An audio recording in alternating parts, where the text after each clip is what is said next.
Alright, I'm back again with another collection video. So this is the second one for November because I've been getting a lot of stuff. I have here some PS5, PS4, PS3 and a bunch of PS1 games. Also some Blu-rays that I'll save for the last.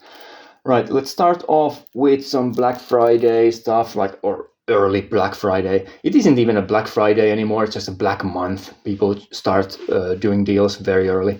I got some PS5 games from a sale. First up, Ad Infinitum, which is a horror game set in World War One. I haven't heard much good about this game, but it's a horror game. I need to have it. I want to have it in the collection. Right. Next up, I got the special edition of Balatro, the card game, and as you can see, it's unboxed already. I played it for a couple of hours yesterday. I just got this package yesterday, right? It also comes with some collectible cards. These are sealed. I'm not going to open them right now, but these have some aces and jokers. This is a single-player poker game, deck builder, kind of like a roguelite as well. Lots of variety. Every run is different. And yeah, it's a fun game. It took me four tries to get to the end for the first time, but there is just an insane amount of content. So many different decks and challenge modes and difficulties and everything. So I've just scratched the surface. I'll definitely keep playing that for a long time. It's a very fun game. And then I also got Coffee Talk 1 and 2 in this double pack. So the original game and episode 2, Hibiscus and Butterfly. This is again a very different style of game. It's a coffee brewing and discussion game. So you should talk to people. It's very slow paced. So maybe not something a lot of people would enjoy, but yeah, I really like the art style, the character designs, and seems like something that I would enjoy, so I got that one. And from the same sale, I also got this for the PS4, Nexomon plus Nexomon Extinction, which is obviously a monster collecting and monster like battling game, like Pokemon. And yeah, these games have a lot of fans. A lot of people seem to really like these games. The art style is kind of like a mobile game style. I'm not a huge fan of that, but there are a lot of characters here, and apparently the storylines are pretty interesting. And there's also a third one in the making, so they are just pumping out these Nexomon games. So I'll check this out at some point. Right. Then I got a bunch of PS4 limited games that I've been looking for a long time. And I got lucky, and some of these were very cheap. I got this at an auction, or in an auction. First up, I got the Grim Fandango Remastered with the slipcover. I own this game digitally, so this will stay sealed.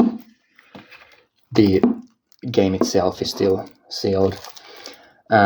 Yeah, just a classic LucasArts point-and-click adventure game from the 90s. I've played maybe around half of the game on a PC, and then I got this remaster for the PS4 digitally when I originally bought the PS4, so that would be 2015 maybe.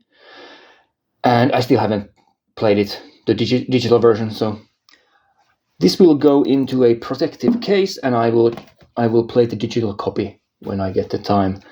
Another one of these games that I have digitally, and I just bought it for collection purposes, is Lovers in a Dangerous Space-Time. This is a limited run games release.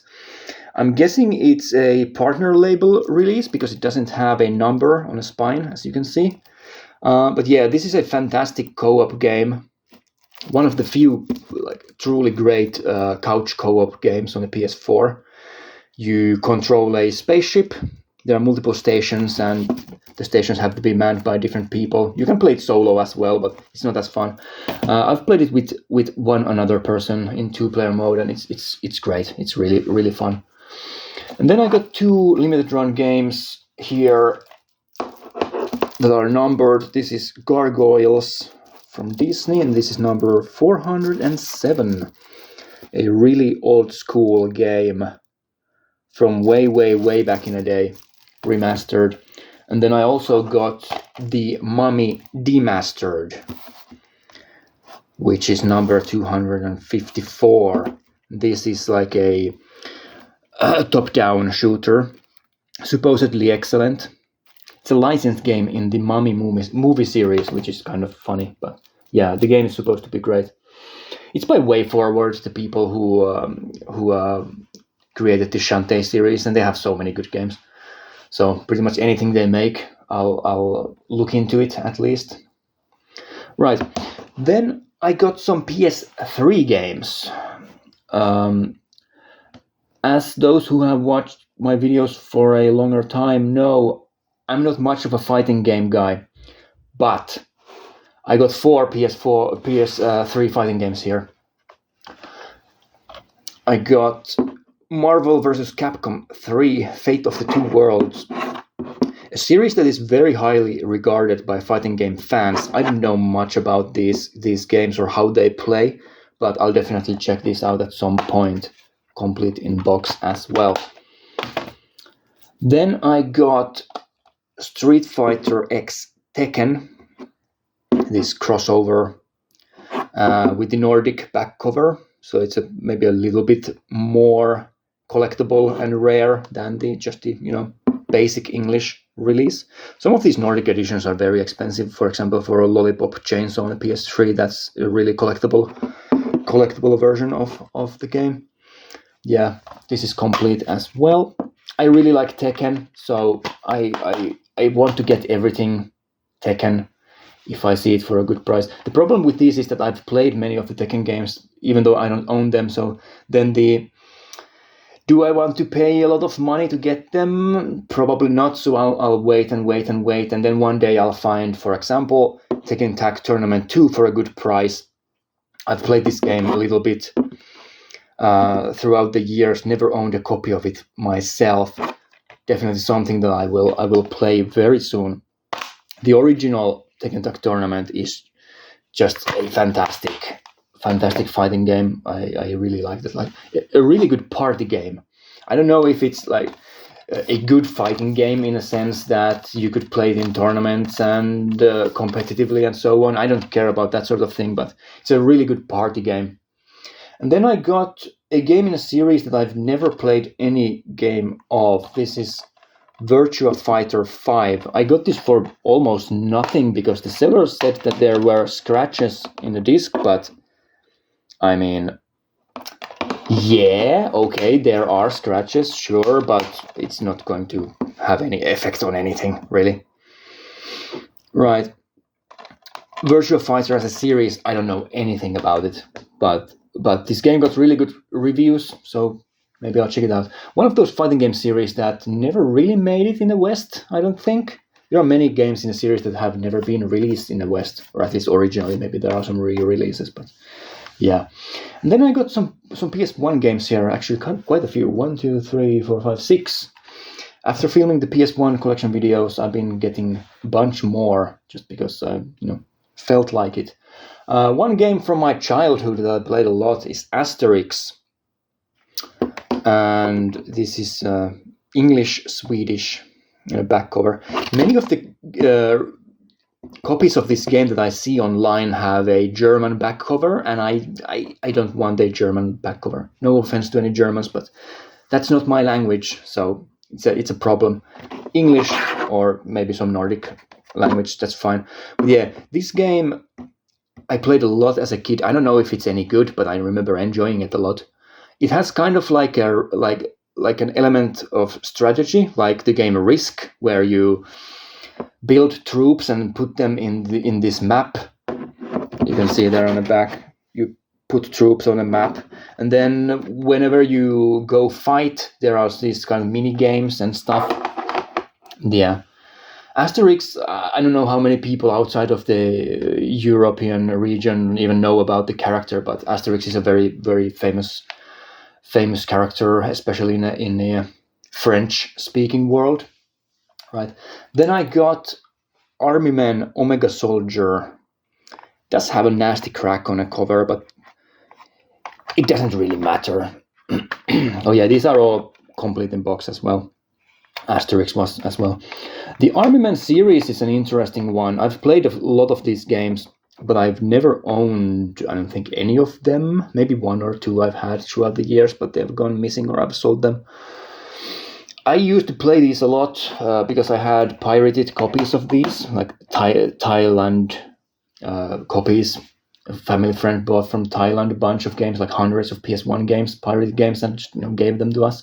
So we played those. And yeah, Army Men as a series is very interesting. It just kind of disappeared. There were so many of these games, maybe like 4 or even 5 a year for multiple years on the PS1, also on the PS2 at one point there were some games. And it just disappeared. Some of the games I remember liking a lot. Land, Sea, Air, for example, a very slow-paced and difficult tactical shooter. And then the helicopter combat games. The Army Men Air, what was it? Air Attack 1 and 2. Yeah, I remember liking those games a lot. Omega Soldier, I've never played it, but, got it for cheap, so why not? Then I got the licensed game for the Men in Black movie with the Nordic back cover. And I got this because this is in excellent condition, just great condition. There's also some advertisements here. Gremlin Interactive. What have they released? Motorhead, Actua Golf. I mean, this is not very impressive. Oh yeah, Actua Tennis, Actua Soccer, right? Some decent titles there, but nothing to set the world on fire. Yeah, Men in Black. This is some kind of a third-person action game, most likely, like they usually are. So, got that. I also, from this same person, I bought these 3 games, and I also bought another copy of The Fifth Element, the awful Fifth Element game on the PS1. But I don't have it here. I only bought it for the manual, because I already had a copy of the game. So I just got the manual from that, and now I have a complete copy of the game. Then I got a Black Label release of Final Fantasy IX. I have the Platinum of this, but I wanted to upgrade it to the Black Label, the original Black Label. Does have everything here that's supposed to be there. The only problem is that the person I bought this from had put tape on top of the discs to hold them in place, and when I removed the tape, it ripped off some of the art from the discs, which is very annoying. I don't understand why you would put tape on PS1 games. These are quite fragile as they are. It's the same with the third disc. Some of the disc cards got damaged, but yeah, it is what it is. Then I got a copy of Worms World Party. This is also complete. All of these are complete. An early Worms game. This is one of the games that I lost because a person I borrowed games and my original PS1 console to just threw them away into the garbage. Yeah, so this is one of the games that I lost, and now I got it back. Years and years and years later, maybe it's probably over 15 years now. And then I also got, this is the last game here, the X-Files licensed game for the PS1, which is a point-and-click adventure game. A notoriously janky game. Does have everything in place. It also got some damage to one of the discs because of the tape incidents. Where is it? Yeah, there, that one.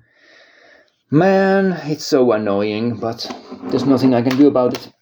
And, well, the games were very cheap, to be fair, so it's not, no harm done, really. And that's all the games that I got. Quite a few. And then, to finish off the video, I'll quickly show some Blu-rays. I got 5 Arrow videos releases here. These are some of these are quite old. I never originally got. Let's start off with a banger. Delta Force, Chuck Norris and Lee Marvin. I already watched this. This is first print. Comes with the manual. And it's a pretty enjoyable hijack action movie. So there's a plane hijacking, and then Chuck Norris just shoots everyone. Basically, it's way too long. It's over 2 hours long. The hijacking portion is quite well done and quite intense. And then the ending is just Chuck Norris riding around on a motorcycle with like grenade launchers on it and just blowing everything up. It's a ridiculous movie, quite enjoyable.